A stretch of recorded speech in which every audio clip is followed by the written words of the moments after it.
விஜய் வந்து ஏமாத்தி எப்படியாவது வர வைக்கணும் அப்படின்னு சொல்லிட்டு முடிவு பண்ணி என்ன பண்ணுறாங்க, வெண்ணிலா வந்து கோயிலுக்கு வந்து வர வைக்கிறாங்க விஜயை. இந்த மாதிரி நான் வந்து இந்த உலகத்தில் இருக்க மாட்டேன்னு சொல்லிட்டு, அதே மாதிரி விஜயும் வராரு. அங்கே வந்து பார்த்துட்டு அதிர்ச்சி அடைகிறாரு. எல்லாருமே வற்புறுத்தி வெண்ணிலாவை கல்யாணம் பண்ணிக்க சொல்கிறாங்க. அப்படி நீ கல்யாணம் பண்ணிக்கலனா கம்பி எண்ண வேண்டியது இருக்கும்.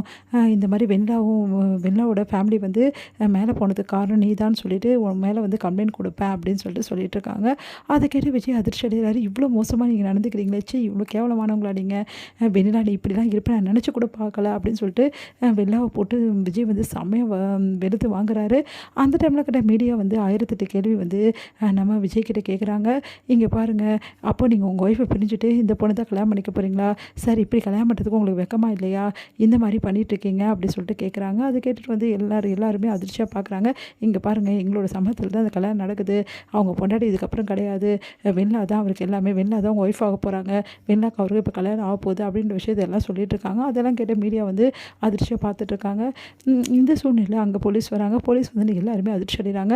உடனே வந்து விஜய் வந்து ஒத்துக்கவே மாட்டேங்கிறாரு. நான் கடைசி வரைக்கும் ஒத்துக்க மாட்டேன்றாரு. உடனே அன்பரசு வந்து போலீஸ்கிட்ட வந்து இந்த மாதிரி வெண்ணிலாவோட அப்பா அம்மா வந்து ஆக்சிடென்ட் பண்ணது இவர் தான், விஜய் தான் சொல்லி தான் நான் ஆக்சிடென்ட் பண்ணேன் அப்படின்னு சொல்லிட்டு கம்ப்ளைண்ட் கொடுக்குறேன் அப்படின்னு சொல்கிறாரு.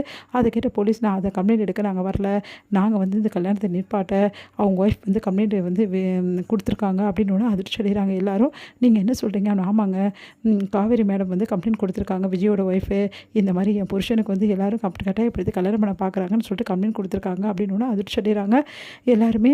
உடனே பெண் போலீஸ் எல்லாருமே ஓடி வந்து என்ன பண்ணுறாங்க, நம்ம வந்து வெண்ணிலாவையும் அதுக்கப்புறம் ராகினி அதுக்கப்புறம் பசுபதி எல்லாருமே வந்து என்ன பண்ணுறாங்க, அவங்க வந்து கூட்டின்னு வராங்க.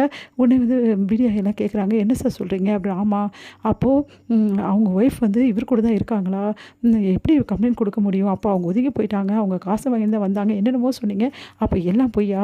மேடம் நீங்கள் இவ்வளோ கேவலமானவங்கன்னு நினச்சி கூட பார்க்கல, அடுத்த புருஷனுக்கு ஆசைப்படுறது தப்பு இல்லையா மேடம் அப்படின்னு சொல்லிட்டு கேட்குறாங்க. இதை கேட்ட வந்து வெண்ணிலா செமையாக டென்ஷன் ஆகிறாங்க. உடனே வந்து வெண்ணிலாக்கு என்ன பதில் சொல்கிறதுன்னு தெரியல. இதெல்லாம் தப்புன்னு உங்களுக்கு தெரியல. அவரும் வந்து அவங்க விஜயும் வந்து அவரோட ஒய்ஃபும் வந்து பிரிஞ்சுட்டாங்க, அவங்களுக்குள்ளே எதுவுமே கிடையாது அப்படின்லாம் சொல்லிட்டு இருந்தீங்க. இப்போ என்னென்னா அவங்க ஒய்ஃப் வந்து கம்ப்ளைண்ட் கொடுத்துருக்காங்க உங்கள் மேலே, இவ்வளோ மோசமாக வந்து நடந்திருக்கீங்க, இதெல்லாம் தப்புன்னு உங்களுக்கு தெரியலையா அப்படின்னு சொல்லிட்டு செம்மையாக திட்டிகிட்டு இருக்காங்க. அதை கேட்டு வெண்ணிலாவுக்கு அழுகே வருது. அப்படி டென்ஷன் ஆகிறாங்க. எல்லோரும் கிளம்பி போகிறீங்களா அப்படின்னு சொல்லிட்டு டென்ஷன் ஆகிறார் பசுபதி. இந்த மாதிரி எங்ககிட்ட எவ்வளோ பொய் சொல்லியிருப்பீங்க சார், காவேரி மேடம் வந்து ஒதுங்கி போயிட்டாங்க, அதுக்கப்புறம் வந்து வாழ்க்கையில் கிடையாது, என்னென்ன சொல்லுங்க, இப்போ கட்டாயப்படுத்தி கல்யாணம் பண்ண பார்க்குறீங்களே, இதெல்லாம் நியாயமா சார் நீங்கள் பண்ணுறதெல்லாம் அப்படின்னு சொல்லிட்டு மீடியா வந்து நிறைய கொஸ்டின்ஸ் கேட்குறாங்க. அதனால் பசுபதி செம்மைய டென்ஷனாக, ராகினி செம்மைய டென்ஷன் ஆகிறாங்க. இங்கே வந்து தாத்தாவும் வந்துடுறாரு. தாத்தா வந்து அதிர்ச்சி அடைகிறாரு. என்னப்பா நடக்குதுங்க அப்படின்னு சொல்லிட்டு விஜய் கிட்ட. உடனே வந்து அன்பரசு வந்து சொல்கிறாரு, இங்கே பாருங்கள், இந்த விஜய் முதல்ல உள்ள தூக்கி போடுங்க, விஜய் தான் எல்லாத்துக்கும் காரணம் நான் சொன்னேன்ல, இங்கே பாருங்கள் சார், உங்களுக்கு என்ன கம்ப்ளைண்ட் கொடுக்குமோ அது ஸ்டேஷன் வந்து கம்ப்ளைண்ட் கொடுங்க. மாப்பிள்ளை என்ன பேசுகிறீங்க நீங்கள்? விஜய் எப்படி காரணமாகும்? எவ்வளோ தைரியம் இருந்தால் இப்படிலாம் பேசுவீங்க நீங்கள்? உங்களெல்லாம் சும்மா விட மாட்டேன் அப்படின்றாங்க. மாமா அது வந்து அப்படின்னோடனே உடனே வந்து செம்மையாக டென்ஷன் ஆகிறார் தாத்தா. என்ன பேசிகிட்டு இருக்கீங்க? விஜயை பற்றி இவ்வளோ கம்ப்ளைண்ட் கொடுப்பீங்களா நீங்கள்? உங்களை நான் சும்மா விடுவேனா அப்படி சொல்லிட்டு பேசிகிட்டு இருக்காரு. ஐயோ இவர் என்ன இப்படி பேசுகிறாரு அப்படின்னு சொல்லிட்டு அன்பரசு வந்து பயந்து போகிறாரு. உடனே வந்து கண்ணை காட்டுறாரு பசுபதி, நான் பார்த்துக்கிறேன் அப்படின்னு சொல்லிட்டு. உடனே வந்து அப்படியே பார்த்து முறைக்கிறாங்க எல்லாருமே. சரி இதுக்கப்புறம் இங்கெல்லாம் யாரும் நிற்கக்கூடாது, எல்லோரும் வாங்க அப்படின்னு சொல்லிட்டு கூட்டின்னு போகிறாங்க.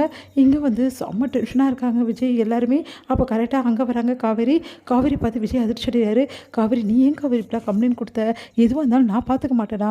என்ன காவேரி இப்படி அப்படின்னோடனே, உங்களை நான் விட்டு கொடுப்பேன்னு நினச்சிட்டு இருக்கீங்களா? இவங்களாம் நினச்சிட்டு இருக்காங்க நான் விட்டு கொடுத்துருவேன், நான் எப்படிங்க உங்களை விட்டு கொடுப்பேன் அப்படின்னு சொல்லி சொன்னோன்னே எல்லாருமே அதிர்ச்சியாக காவேரியை பார்க்குறாங்க.